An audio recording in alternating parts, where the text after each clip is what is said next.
Hello and welcome to this video, which is just about the assessment task for Coordinate Business Resources. It's a Cert 4 unit BSBADM409A. So, you're all very keen to get this one finished, I reckon, no doubt. Let's have a quick look at the assignment. I might just also refer to the recognition process for this one, just in case you're in a position to use that as your assessment method. So just turning to page 5 of the assignment, hopefully you've got that from vCampus or from me personally. The part A questions, so the knowledge-based questions, I'll just go through those now and hopefully you'll be familiar with what we're looking for. And you may have answered some of these questions before in other parts of other assignments, so please copy and paste if you need to. So firstly, in part A, number 1, list the relevant organisational policies, procedures and plans that may apply to the operation, procurement and maintenance of business technology or resources. So, fairly long sentence, but basically looking for anything from your organisation or from your own particular team or school that applies to using resources, preferred suppliers, ICT services, BSS services. They're all sort of things that are supplied within the Department of Education at least.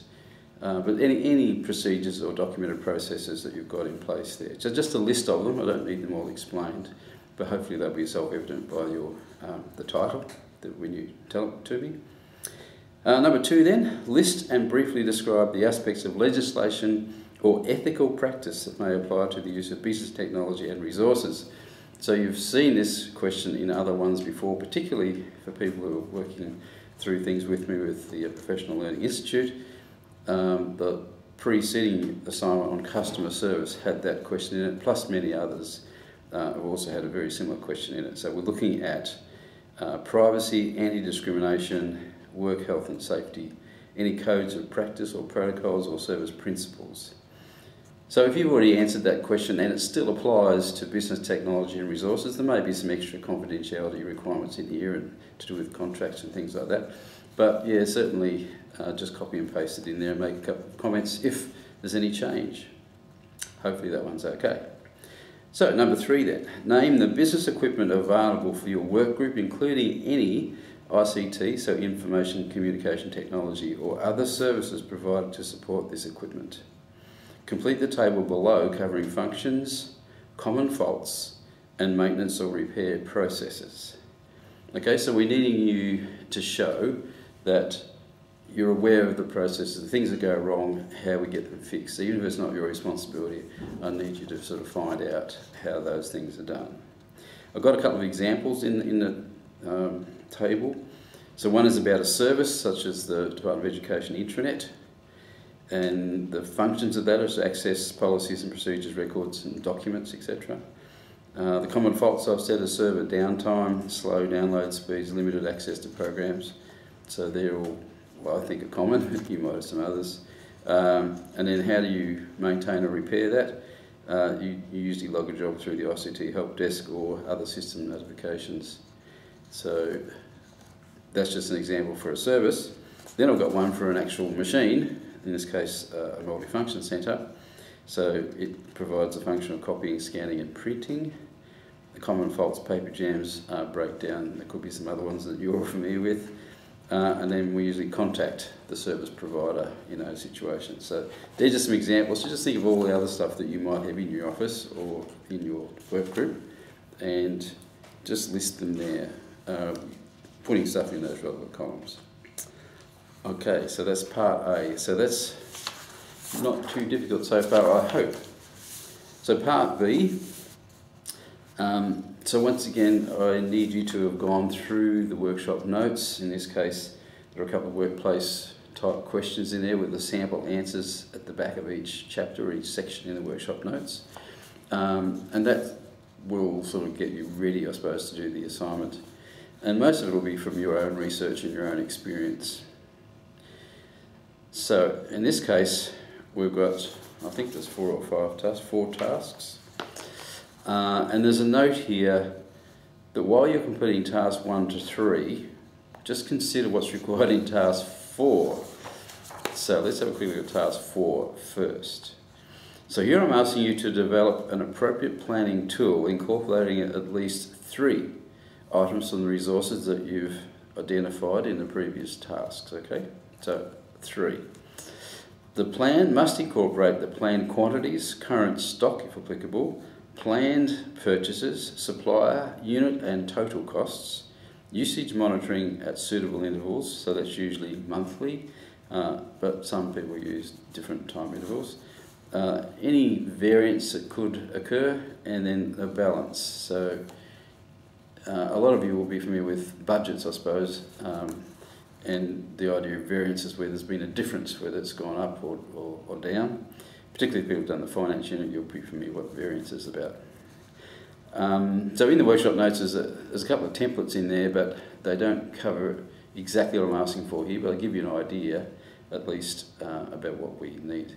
Because the emphasis in this task is that you can show me you have some planning skills, that you can actually put information into, hopefully a spreadsheet is the best way, because you can put in formulae, you can sum things and auto sum, and you can do balances, variances quite easily if you use the formulas that are provided in Excel. So it makes sense to use Excel for those reasons. So what we're looking for there is that you can show me that you have the skills to use numerical analysis, in other words, adding up and subtracting, I suppose, in this case, and comparing things as to the usage, planned usage and the actual usage, and sort of come up with some ideas about why it's different if it is.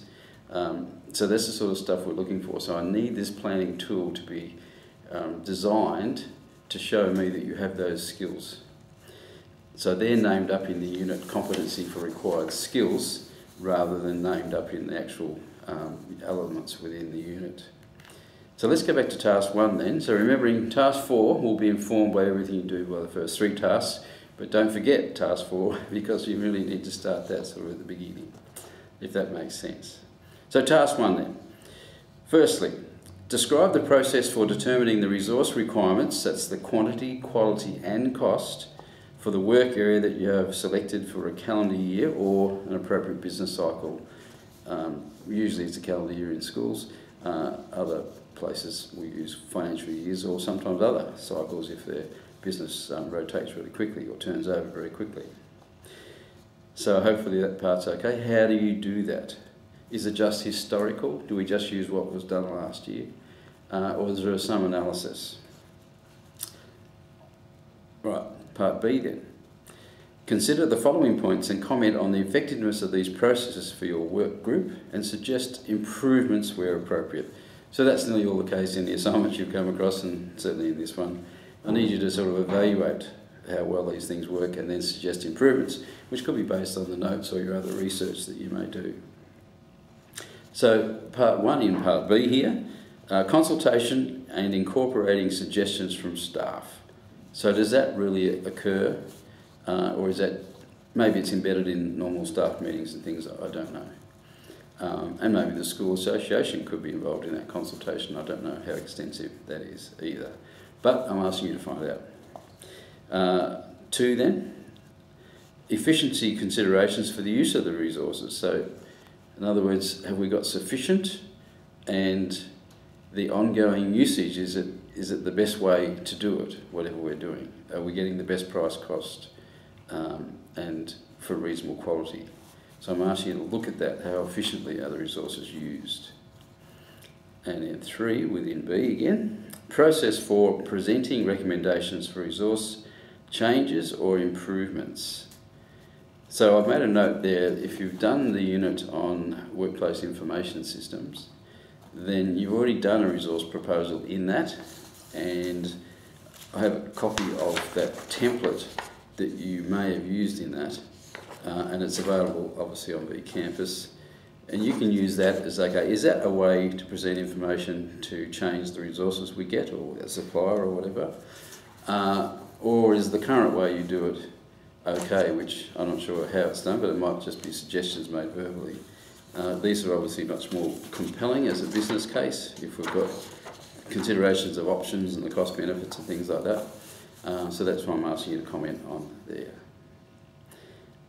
So you can use that resource proposal you made in that other assignment if you wish, and just tell me whether you think that's an appropriate way to do this for this task. Okay, moving on to task 2. So this is acquiring and allocating the resources in this case. So, A, discuss the process for procuring the resources determined in task 1. So task 1 was about deciding, which ones we're going to use, how efficiently we'll expect to use them and things like that. So now we're looking at how we procure them. And this is where I'm asking you to look at preferred supplier arrangements. So if the department or the government have preferred suppliers, I'm asking you to see whether you're using them, and what are the requirements around preferred suppliers, and what are the benefits. So I think one obvious benefit is usually there's a good price because of the arrangement, but I'm asking you to research that a bit. All right, moving on to B, discuss any service agreements that are in place. So we might have some of those with the IT people within the Department of Education or other IT services if you're not with the department. But most of us have photocopiers, which are pretty intricate these days, and usually there's a service contract that comes with that. So I'm asking you there to look into that. So how do we monitor the performance of that service contract if it's written up? And if it's not, how do we monitor how well the services are being provided? Okay, so C, discuss. Now I've got using examples in there, so I want an example or two of how resources are allocated to staff when required. So in other words, you can just describe to me how stationery appears and how it's reconciled. So also cover the following points and suggest any improvements that you think are appropriate. So firstly, the procedures and consultation processes in place to monitor the timeliness of supplier resources. In other words, do they get there in time? Are there delays, or maybe we carry lots and lots of stock? So you can talk about that too. The ordering processes and the quality related feedback from staff. So this is about procedures, but also the consultation. How do we get feedback from people to make sure we're satisfying their resource requirements? And also, how do we order the materials and we need them? Okay, so in most cases, I think there's only a one-day turnaround for some suppliers, so that's your obvious answer, that it is very timely and you can get through, but maybe you might have some minimum stock levels if you're talking about a uniform shop or at the canteen or something like that. So, moving on to part 2 then. Checking of deliveries for correct quantity, quality and price. So in other words, do we check as they arrive against the price we were meant to be asked to pay, and the right numbers of things and the quality we asked for? So just describing that process and saying if you think of any improvements. And then 3, discuss using examples again, how effectively competition for resources is handled where there is a shortage or an over budget situation. So someone's gone over their budget allocation, or there's a shortage because the suppliers run out or whatever. I'm just asking you to talk about that. Okay, how do we resolve that? Do we supply the things the person is the loudest?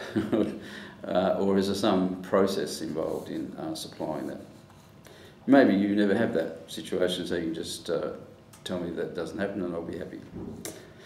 Part 4 then is how surpluses of resources are treated or rectified. So if we've got too many things, if we've decided, or not you personally, but if someone's decided we're not going to go with those particular books anymore, we're going to get something else, what do we do about the excess stock we've got? Is there some way of using them usefully, or maybe we could provide them for classes, whatever they are? I'm just asking you to look at that. And is that the case in your situation? Sometimes there are things that we've just got too many of, and of course that's a cost. We want to try and minimise the cost of carrying too much stuff. So that's task 2 done. Now task 3, discuss using examples how the effectiveness of resource planning is measured. This evaluation must consider actual cost versus budget, actual usage versus planned usage at the organisation or the team level, and also at the individual consumer level. So I need you to discuss that. So not just for the whole of the organisation or the school, but how individuals use their resources. So obviously for the photocopier, I think that's generally coded, so you know who's responsible for the usage. So that one's not so difficult to talk about, but you might talk about how effective all of that is. Moving on to the next one. Describe the monitoring and reporting cycle for resource usage and expenditure, and this allows for timely intervention for significant variations or changes to business plans.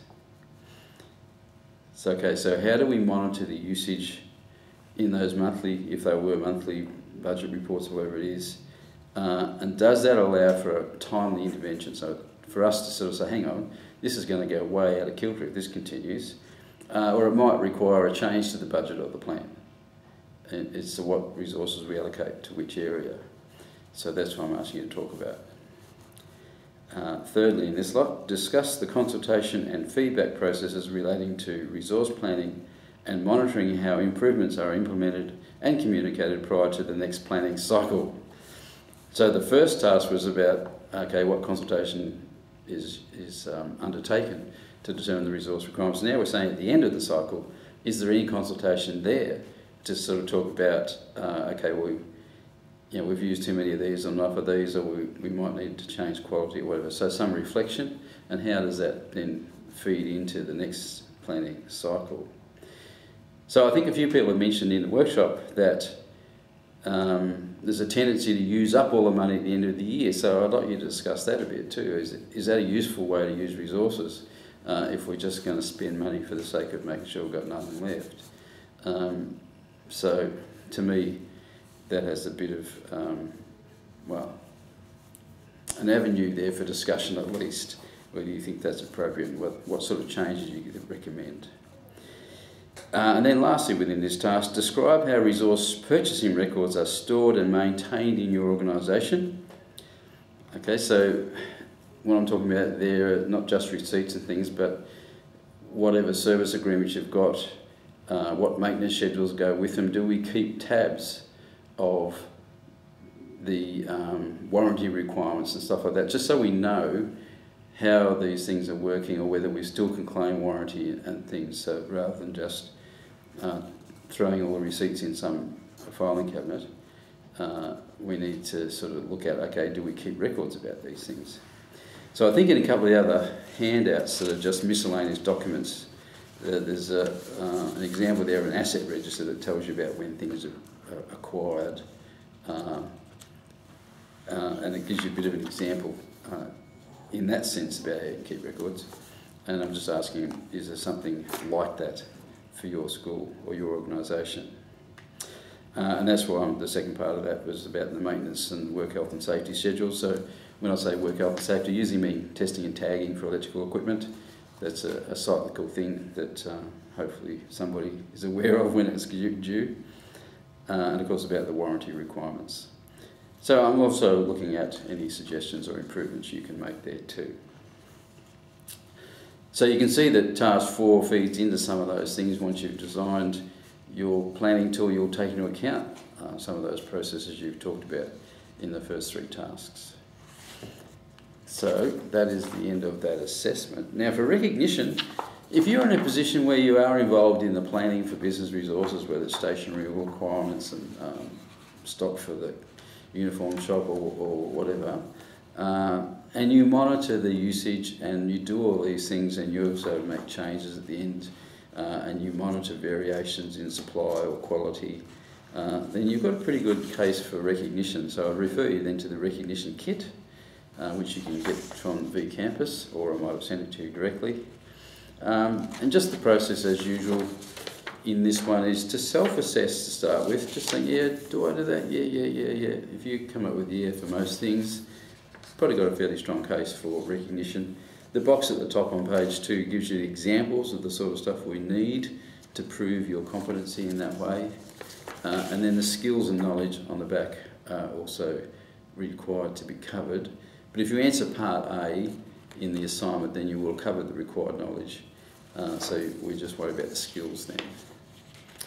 So recognition may be possible for you. Just let me know if you want to have a recognition interview or at least get some help from me. and we'll certainly see where we go with that for you.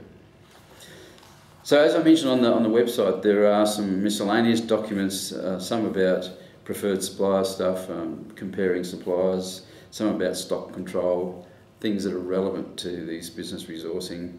The workshop notes themselves are more aimed at operational planning, like planning the resources and the services we need and monitoring that and the soft skills that might go with that as a leader.